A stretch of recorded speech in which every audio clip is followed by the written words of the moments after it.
If we want to, we can end sex trafficking here in Greater Chattanooga, Tennessee. In fact, we can be the first American city to do this. Now, given the theme of today's event, I think this qualifies as a crazy idea. Given what TED is about, I do believe it's an idea worth spreading. And I hope we all can agree it's an idea worth acting on. Sex trafficking, it's probably the most talked about social justice, human rights topic in the last decade. It's not a new crime, but it's new to most of us. And a decade into the modern anti-day slavery movement, most communities still don't understand exactly what the crime is, its presence locally for them, much less what they can do about it. And this thinking is true in a lot of Chattanooga here. I run into people constantly who have an incorrect or even incomplete view of what this issue is. I've worked in and on this issue for 9 years. I lead an anti-sex trafficking organization that's based here. I can tell you there is good news to tell. We've seen movement both in understanding and action, but yet we don't know all that we need to know, so therefore we're not doing all that we need to do. And so my job here today is the same as my job every day. It's to change the narrative about trafficking locally so that we can change our thinking about it. Only when we get our thinking right will our action be effective. And God knows, since this is literally a life and death issue, we've got to get our thinking and our action right on this. But before we go too far down this road, let me define the crime for you. This is according to the Trafficking Victims Protection Act of 2000. This is federal legislation commonly known as TVPA, which says sex trafficking is simply a commercial sex act that is induced by force, fraud, or coercion, or a commercial sex act in which the person providing the sex is 18 years of age. And what makes it commercial is simply two people agree that something has value, that changes hands, and a third party through force, fraud, or coercion has to provide sex. Or that person has not yet reached 18 years of age. A common misconception about this crime is that people have to be physically moved in order to be trafficked. Now, this can and does happen, but it's not necessary in order for it to be trafficking. In 2011, the Tennessee Bureau of Investigation, the TBI, along with Vanderbilt University, released the report, Tennessee Human Sex Trafficking and Its Impact on Children and Youth. This report measured trafficking in our state on a county-by-county basis. By the way, I'll share another crazy idea with you. We're the only state in the country that's done this kind of research on trafficking. This is a problem that is everywhere, but this report is an example of the fact that here in Tennessee, we are taking steps to address it. 85% of all Tennessee counties reported some level of adult trafficking in the 2009-2010 period. 72% of our counties reported some level of minors being trafficked in that same period. And here in Hamilton County, we had over 100 cases of adults being trafficked reported, over 25 cases of minors being trafficked. This report shocked and outraged many people. There were lots of folks who said, these numbers have to be inflated. We've seen no evidence of this. So there was a lot of this not in my backyard kind of stuff that was coming out. The shock, the outrage, and the denial are just indications of the fact that our thinking about this crime has to change. By the way, many people tend to think that trafficking is primarily or even strictly an urban problem. But the report also showed that 49% of the reported cases came from rural areas. There's nothing new about sex being commercialized, and there's nothing new about people being exploited through commercial sex. I will tell you, here in Chattanooga, one of the needed changes in our thinking is we have to stop acting like we are so special that we are somehow immune to this crime. This is not only head in the sand thinking, this is dangerous thinking. And it's lethal for trafficking victims. So what do we do about it? If trafficking can in fact be stopped, how do we do it? And what do we need in order to do it?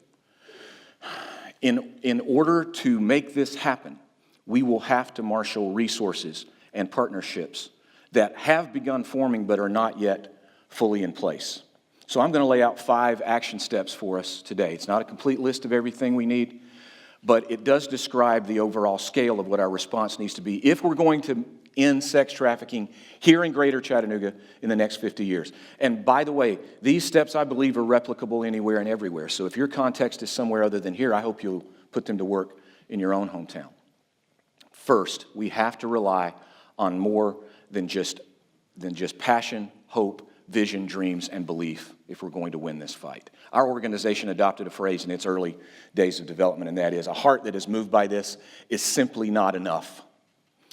And that is true.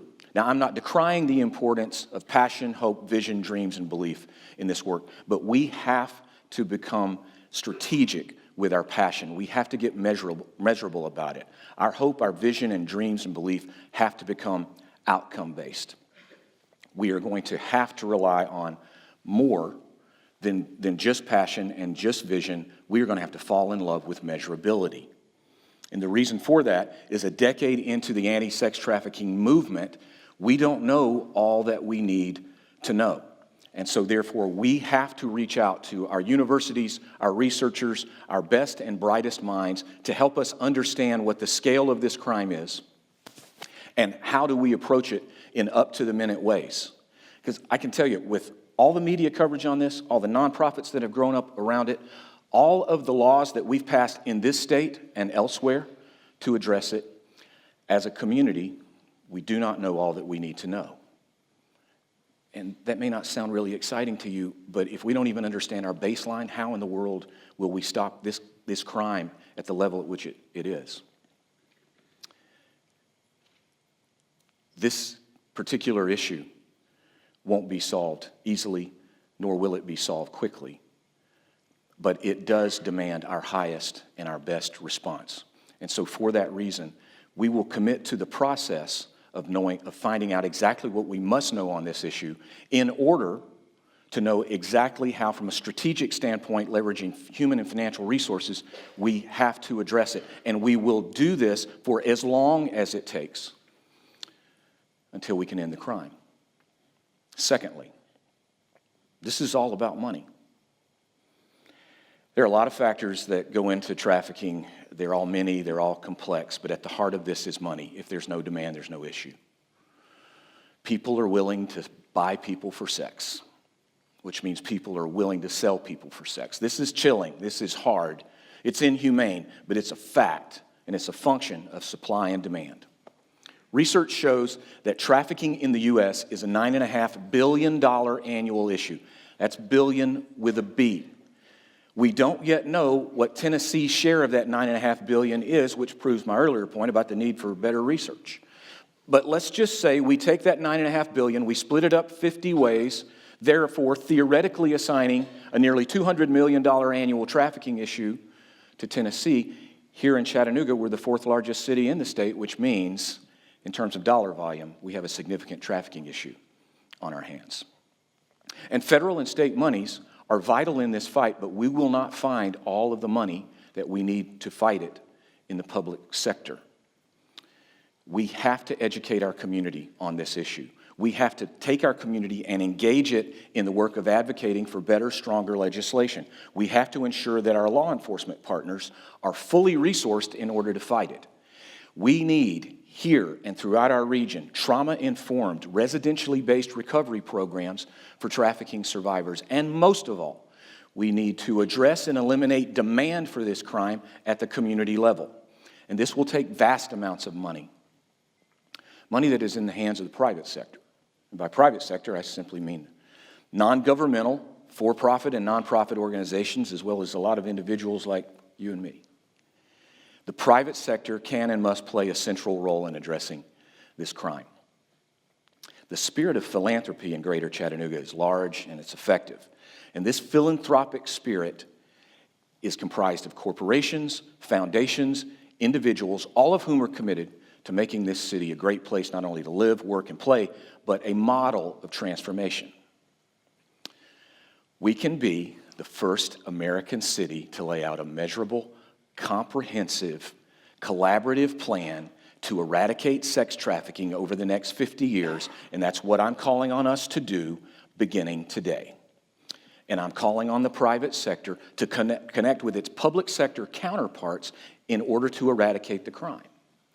And I'm calling on the private sector, with its vast collective resources, to commit $100 million to ending trafficking in greater Chattanooga over the next 50 years. And I'm calling on us to start this today. Next, community awareness, education, and engagement are also vital in this fight. A lot of people tend to dismiss this in the way they may dismiss research and measurability. Well, that doesn't sound real exciting or strategic to me. But quite simply, we as a community can't respond to a crime we can't recognize or even define. I run into people constantly who know very little about this issue, and what they do know is wrong. A media acquaintance of mine told me that recently she overheard one of her colleagues in media dismissing all this talk about trafficking locally as us doing nothing more than putting new terminology on the very old issue of prostitution, which according to this person is choice-driven anyway. Oh my God, this is a member of the media. Their job's supposed to be about getting to the truth of the matter. It's supposed to be about making sure we are all well and fully informed, and they're just blowing this off as a lot of noise about nothing. We can and we must educate our community, every member of it, because when we do that, every member of our community understands their role in this fight and how they fit in it in order to end it. Next, we have to make a commitment that we keep. We have to be willing to take the long view in this fight, because I do believe it'll take every bit of 50 years to end it, and that's only if we begin now marshaling all of the resources and partnerships for which I'm advocating. This is an age-old issue. I know that. I'm not coming at this with just simple thinking. This is hard. This is deep. And it will not be defeated easily, but it can be defeated if we make a commitment that we keep. And we also ensure that those who are coming behind us, we bring into this work at the highest levels of engagement. I'm 55 years old, so 50 years from now, when there is the party that celebrates the end of trafficking in our city, there's a chance that I might not be able to make the party. My schedule stays full. Sometimes I just can't fit everything in. But especially for those of you here today who are much younger than me, this is a party that can and must happen. So whether I'm at the party or not, make sure you are, and raise a glass for me. Measurability, investment, community education and engagement, a long-term commitment, these are all vital. But let me go back to a statement I made earlier, and that is, a heart that is moved by this is simply not enough. However, our hearts must continually be moved by this. I'm constantly in meetings. I'm always in conversations about what I'm talking with you about today. My job requires that I read a lot of reports. I have to read through a lot of legislation. You could argue that my days are filled with somewhat dry, unexciting activities. But I know why I do this. I know the people for whom I ultimately work. I have met many of them. Many others of them I'll never meet. But I sit in meetings and I read reports and I advocate for better legislation and I give speeches because my heart continues to be moved by this. I can't not do this. And I hope as a result of today, many of you will find yourselves unable to not do this as well. Finally, belief and desire may be the most important components of this work. The only thing that will stop us from ending trafficking here is believing that we can't. I've had multiple people tell me over the years, Jerry, you can't end it because it's not endable. And my answer is always, and says who? Where is that written? Where has that become a settled fact? When did we meet as a community and decide that we won't because we can't? Well, we haven't, have we? So let's stop acting like the trafficking of persons in our city is a foregone conclusion and therefore acceptable to us. When we tell ourselves and each other that we choose to believe not only that we can, but we will, we announce to sex trafficking victims they finally have reason to hope. And we also say to them, when we declare our belief and our intention that we will end it, hold on. please hold on. We're coming for you. If we want to, we can end sex trafficking here in Greater Chattanooga and in our region. Is this a dream? Yep. Is it a crazy idea? Absolutely. Is it an idea worth spreading? Without a doubt. Is it a dream, an idea, a cause, a fight worth giving our hearts, our minds, our time, our resources, our very lives to? Without a doubt.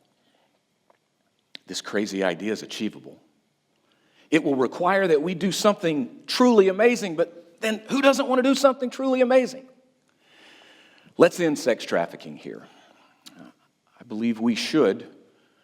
I believe we must. And I know we can.